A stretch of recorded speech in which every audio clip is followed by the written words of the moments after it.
Welcome everyone to Alan T's Got Answers.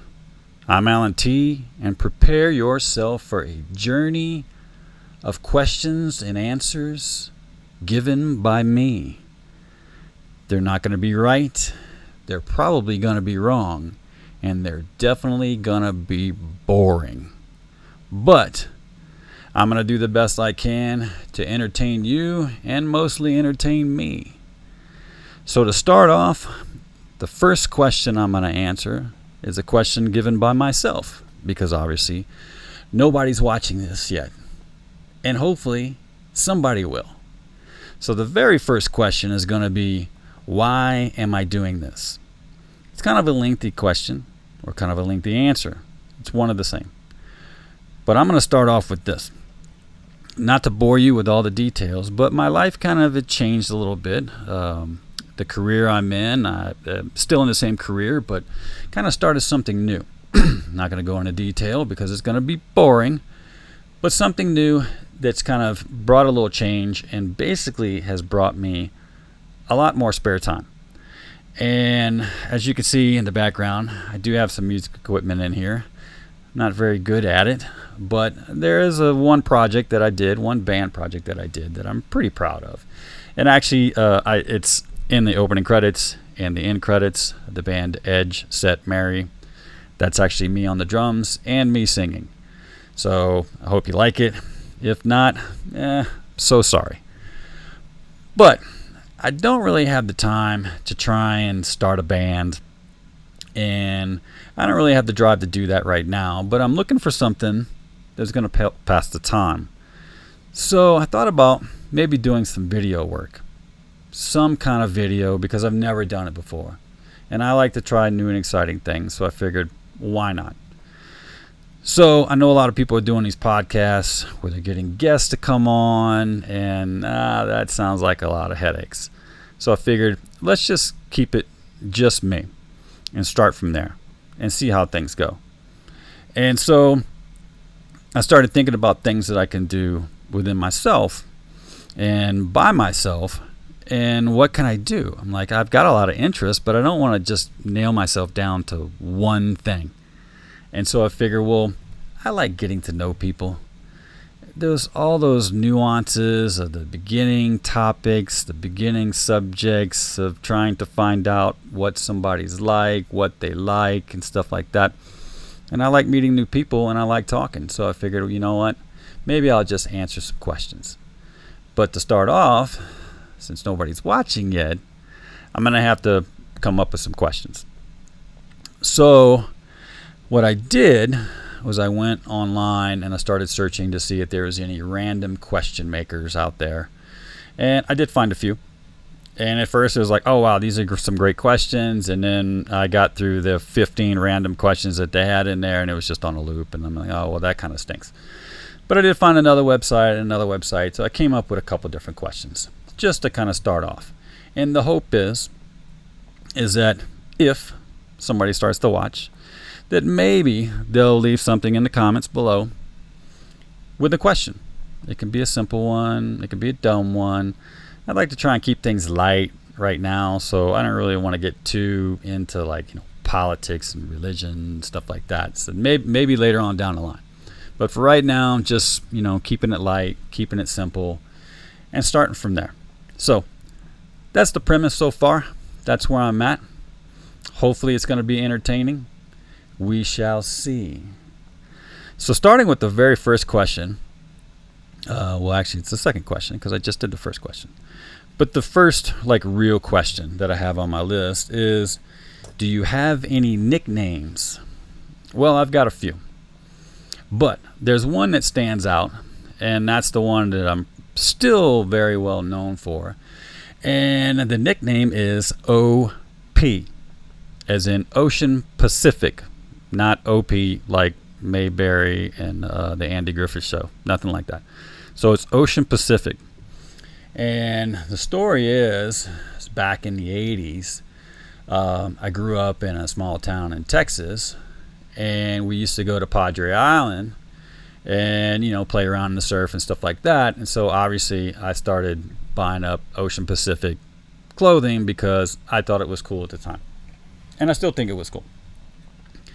Well, I was living in Georgia and going back and forth to visit my grandmother during the summer and just compiling all these Ocean Pacific clothes. And then my dad was Navy, and we got transferred to New Orleans. And that's where I wound up staying for the remainder of my life. Well, for the most, until the last 12 years, and I started traveling for work, but that's another story. So anyway, so we moved to New Orleans. I was in 6th grade, and show up, and this was a school that back then they didn't have uniforms. So I showed up with all my OP wear, and it did not take long, and next thing you know, I'm OP. And to this day, people still call me OP. And actually, there's a guy I met over the years who only knew me as OP. And it was very interesting because he was inviting people to his party and to his crawfish bowl. And he was like, I'd like to invite OP. And they were like, who? And he's like, this guy. He's got this old Cadillac, 69 Cadillac. And then they're like, oh, you mean so-and-so? You're like, yeah. Oh, that's his name? I didn't know what his name was. It was just always OP. And actually, what's funny is that to this day, he still calls my wife Mrs. OP. So that's a kind of interesting story, I guess, about the OP version of myself. So, well, there is one little nickname. Me and my wife have been together for 28 years, and for some reason, her nickname's morphed into what it is today, which is Panurn. Panurn. I'm assuming that's how she spells it. She's never really spelled it. I don't know how it got to there. It's a amalgamation of my last name and, I don't know. It's absolutely adorable. I love it when she calls me Panurn. So that's another little quirky little nickname, I guess.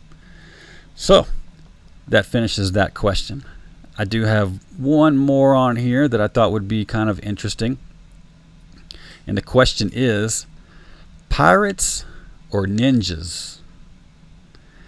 That is a tough one. Because, man, growing up in the 70s, I saw a few pirate movies that were just awesome. And but 1984, The Karate Kid. Oh yeah, Ninja Haven. I was getting the karate catalogs, ordering the Chinese stars. I was throwing them across the classroom, getting sent to the office. It was awesome. The 80s were awesome. Kids that were born in the 2000s, not awesome. 80s were just awesome. I would love to be able to go back, but we can't. So anyway, so ninjas. I think ninjas is my answer because, man, after Karate Kid, every kid wanted to take karate. Every kid was doing that swan kick out in the recess, kicking kids in the face. It was fantastic. It was a great time to be alive. And so, yeah, we lived in Georgia at the time, before we moved to New Orleans. we had a little a 1 acre lot that was next to our property that I used to ride my go-kart and stuff in. And I remember, boy, I had my ninja outfit, and I had my, I had a stick that I whittled down to like a little katan, a little wooden thing. And I was flipping and flopping around there in the woods, smacking trees left and right, fighting, made up or ghost ninjas out there. And I was kicking everybody's butt, that was for sure. So I think my answer is going to be ninjas on that one. So I thought that was going to be the last one. But now that I'm sitting here, I'm like, this thing is only like 5 minutes so far, maybe 6 minutes. So maybe I'll try and find another one here. Let's see. Okay, yeah. What have you created that you are most proud of? Well, I touched on that at the very beginning. The band I was in called Edge Set Mary. I can't remember exactly when we formed. It started out as a band called Stripped, and we had a singer and our guitar player Dow, and then had a bass player and the singer, and we did some really cool stuff, played a couple cool shows. The singer was from Canada, him and his wife, and his wife was in the United States on a work visa, and a work visa ran up, and so they had to go back to Canada. So we ventured off and tried to find another singer, and it just didn't work out. And so we were getting frustrated with it, and the music was great. It was just a power trio, just me on drums, Matt on bass, Dal on guitar, really some powerful stuff. I thought we were really doing some powerful music in the rock genre, the kind of the grunge genre of things. And so I remember we rented a practice room at the Montleon. I can't remember now. No, the Montleon's a different hotel. I'm sorry, made that mistake. There's a place that we rented to go jam, and we had a little 4-track little tape recorder. And so I remember one day I'm like, maybe I'll try and sing and play the drums. And I never had done that before. And so I figured, you know what the heck, let me give it a shot. So I went up to the practice room by myself. It was early Sunday morning, and I just put a microphone in front of my face and just pressed record and started just playing the drums and just trying to sing something over the top of the drums. And holy cow, it was horrible. It was just a train wreck. I couldn't play the drums, and every time I tried to sing something, the drums messed up, and every time I couldn't really even sing, but I was trying. I sat there for like an hour, and I don't really think it got any better. And it was just, I finally stopped and rewound it and pressed play and sat there with my headphones and listened to it and was just shocked at how horrible it was. And so shut everything down, got in my truck, and went back home. Well, not really. I started to go back home. About halfway there, I was just getting frustrated with myself, and I said, I'm going back, and I'm trying it again. And I went back, and I was there for another 3 more hours trying to get something better. And I felt like I noticed that I was getting a little something better. And so we practiced on Tuesday. So Tuesday when we got there, I sat down with the other guys and I said, told them what I did and said, you guys want to try me singing and playing? And we just didn't have any good prospects for vocalists at the time. And so both of them were like, yeah, we got nothing to lose. And so I told them, I said, well, I tell you what, give me like 6 months. In 6 months, if I don't really see any massive progression, then we'll call it quits and go back to looking for a singer. So, needless to say, we didn't have to go back looking for a singer. It started to shape up. It was really rough. We've actually got 2 6-song CDs that we did. The first one, when I listen to it now, I'm like, wow, I'm really trying to be something I'm not. And by the second one, I'm like, okay, I'm really starting to find, where I kind of fit vocally. So it was working a lot better. We really had what I thought was some really great songs. One of the songs is the intro for the show here, which is called Cloudface. And there's another song that did fairly well called White Faucet. And all of these songs can be found on Spotify, Pandora, Apple Music, iTunes. Can be found on all of them, so go check them out. But anyways, so it was a whole lot of fun. I really enjoyed that time of my life and the time that we had with Dal and Matt. And that's something that I'm super, super proud of. Am I the best singer? No. Am I the best drummer? No. When we play live shows, I'd get drummers that come up to me and say, oh my gosh, you're an amazing drummer. I don't see how you can sing and play. And I told one guy, I said, it took me singing and playing at the same time to make my drumming look better. Because, I was never a fantastic drummer. I was just kind of, always like, I was a good pocket player. I had a heavy kick foot, and I could just wail a beat, and I enjoyed that. And that was about as best I could do on the drums. I couldn't do any of the technical stuff. I guess I just didn't want to. I really enjoyed just power playing. So yeah, the Edge Set Mary Volume 2 was probably one of my all-time favorite experiences. And also, by the way, I recorded everything in my home studio and mixed everything in my home studio, so I'm super proud about that. Again, it's not the best mix out there, but I'm super excited with how it turned out. Super pleased. There is a song, and I guess what I'm going to have to do is probably put it here in the video one day. Is that it's off of our Volume 1. So we have a Volume 1 and then a Volume 2. The Volume 2 is the one that you're going to find on Spotify and Amazon and all that. But the Volume 1, I recorded it on a different recording mixer at the time that I had. And we had the 6 songs pretty much done, and I was doing vocals. And one day I went to go boot up the system and pull up this one song. And when I went to press play to hear the music track, for some reason there was a glitch in the system, and it started playing the song like at half speed. I mean, just super slow. And I was like, what the heck? It sounded awesome. And so I'm sitting there listening to it, and the song was, I can't remember exactly, but let's say it was like 3 minutes and 18 seconds. So what booted up was this half speed of the song, but still only like 3 minutes and 18 seconds. And so the song was playing back so slow that I can't remember, but I think it made it through a verse and a chorus and a portion of a verse, and that was it. And so I remember just freaking out over it and going, wow, that is so cool.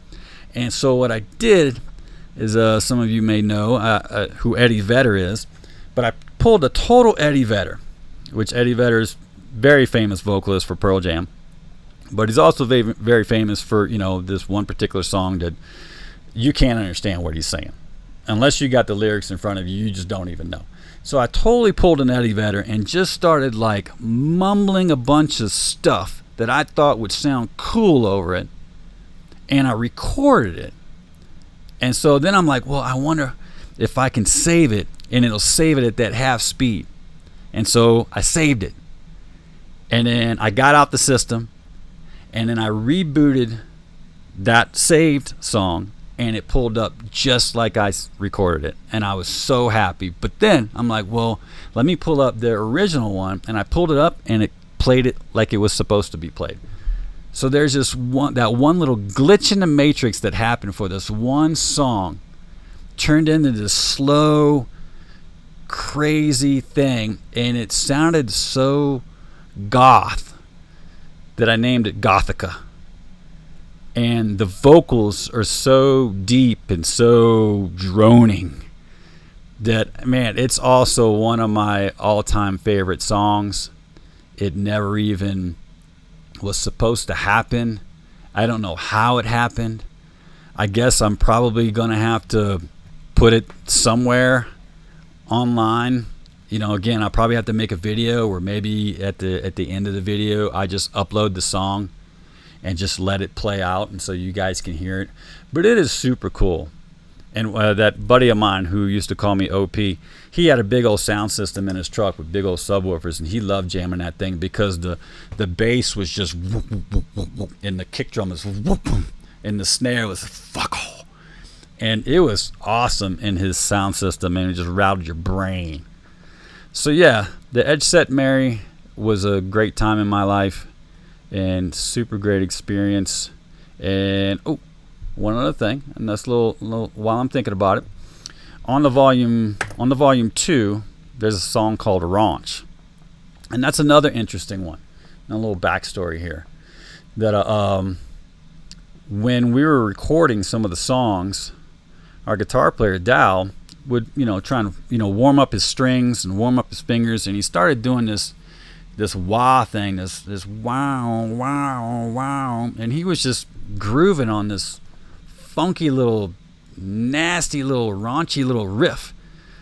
And I'm just like, man, that sounds cool. What is that? He said, no, I'm just stretching the strings. I'm like, well, just keep playing that. And so the bass player came up with this thing.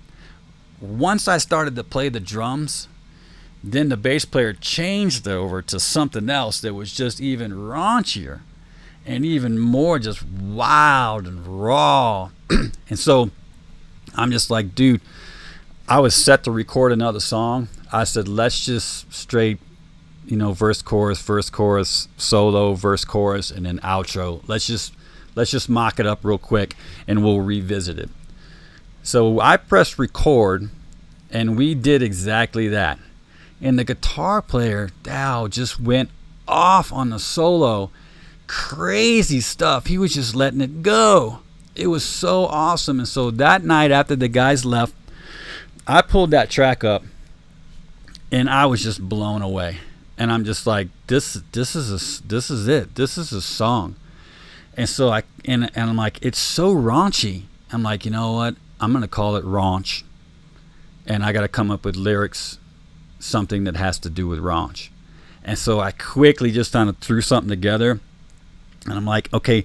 And my vocals aren't fantastic, they're not, but I'm like, okay, this song needs to have, like, my vocals are just on the cusp of just destroying themselves. It has to be that ballsy. It just has to be that raunchy. And so I quickly threw something together. I was up late that night recording it, and I finished it.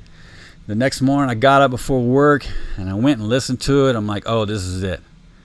And 2 nights later, we got back together to pick up recording, and I played it for the guys, and they were just like, oh yeah, this is awesome.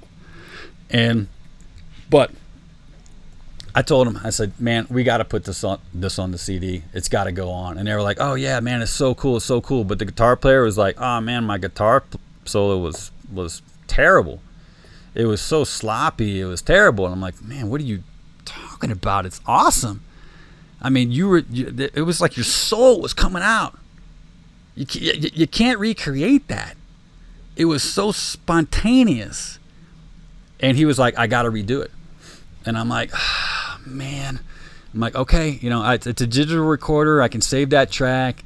I set you up on a loop, And so he came in and spent like 2 hours or so trying to do a solo. Well, not trying to do a solo, doing multiple solos over it. And every time he just wasn't happy with it. And so finally I guess he just got tired of trying to make it perfect and said, you know what, we'll just leave it at that. And that's how it stayed. And it made it on the track. And now you can hear it on iTunes and Spotify and Pandora, everything. And when I play that song for people for the first time, and I usually like telling the backstory about how it happened, and tell them that the guitar player was not happy with his guitar solo. And when I tell them that, and then they listen to the guitar solo, they're going, what the heck is this guy thinking? This thing is awesome, And so check it out and tell me in the comments what you think of the song. Try and be easy on my vocal critiquing, because again, I'm not the best singer out there, but had a lot of fun. So many great stories. We played a lot of great shows. We got on some compilation CDs out in the UK. Got some local fame in the tiny little rock community that's there, the underground rock community, and so just a great time in my life. So anyway, well, man, I did not think I was going to go off on the Edge Set Mary thing like that, but you know what? It was good to kind of talk about it. Good to kind of get it out. So I think I'm going to call it quits for right now and see how my editing skills can do for me to throw this video together and see if you guys enjoy it. Well, again, I'm Alan T, and you're watching Alan T's Got Answers. I want to see your questions. I'll see you next time. Take care.